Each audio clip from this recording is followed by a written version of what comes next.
Polls have officially closed and vote counting is underway in elections in Bangladesh. It's the first since the removal of an unpopular government and considered a test of transition to democracy, with hopes of a fresh start after years of unrest. Two main parties, each leading a coalition, facing off: the Bangladesh Nationalist Party, or the BNP, led by Tarique Rahman, and the Islamist Jamaat-e-Islami, held by Shafiqur Rahman. The man who has led the interim government since August 2024, that's Muhammad Yunus, hailed the vote today as an opportunity to build a new Bangladesh after what he called the end of a nightmare. This is the first vote of the South Asian nation since the 2024 youth-led uprising that led to the ouster of longtime Premier Sheikh Hasina. Her party, the Awami League, has not been allowed to take part, with Hasina herself currently in self-imposed exile in India. Well, CNA's senior correspondent Afifah Ariffin joins us live from Dhaka. That's, of course, the Bangladeshi capital. Afifah, what have we heard about voter turnout?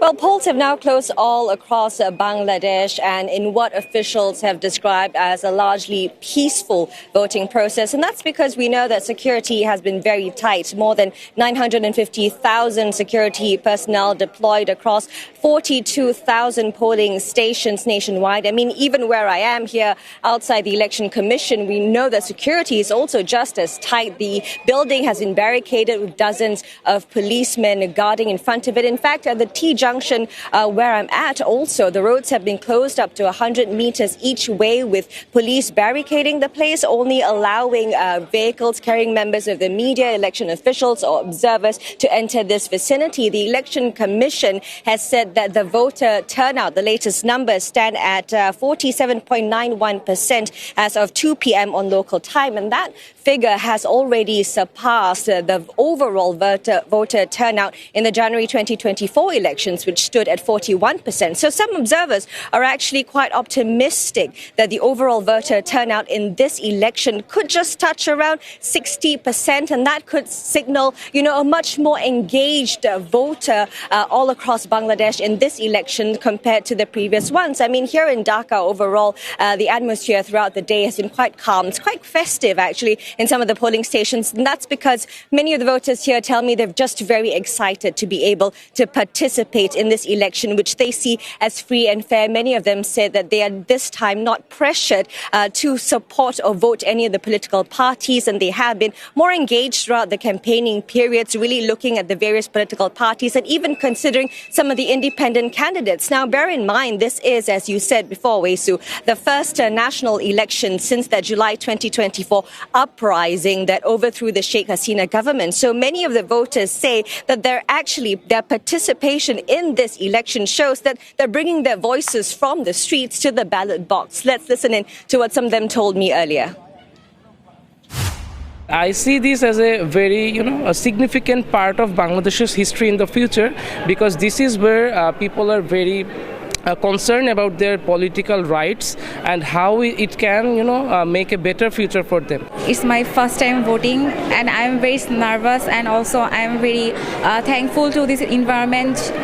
In my country, corruption is a very bad thing. I hope for betterment for my country, less corruption, better education, better job opportunity, everything. So really, it's a sense of urgency. The ability to vote freely is what many say sets this election apart from the previous ones. Well, Afifah, we have heard some polls in the last few weeks, months. Do we see any trends at this early point? Well, counting's underway. It began immediately after the polls closed at 4:30 p.m. local time, and the Election Commission says that early trends or some unofficial results could begin to emerge sometime around midnight. But we'll really have the full picture of the nationwide results sometime tomorrow morning or even by noon, and that's because counting will take a much longer time this election, because they're not just voting for members of parliament. Remember, voters in Bangladesh are also taking part in a nationwide referendum that gives a yes or no vote to a list of key changes to the constitution. Now, in this election, of course, everyone is very closely watching the performance of two major coalitions, the Bangladesh Nationalist Party, or BNP, and the Jamaat-e-Islami. Observers have said that the BNP does seem that it has a slight edge, led by the Prime Minister candidate Tarique Rahman, over the Jamaat coalition led by their Prime Minister candidate Shafiqur Rahman. And analysts are saying that a decisive result will be very crucial in terms of determining political stability, in terms of inspiring investor confidence, and just setting the overall direction for Bangladesh's future. Oh, thanks. That's CNA senior correspondent Afifah Ariffin reporting live from Dhaka.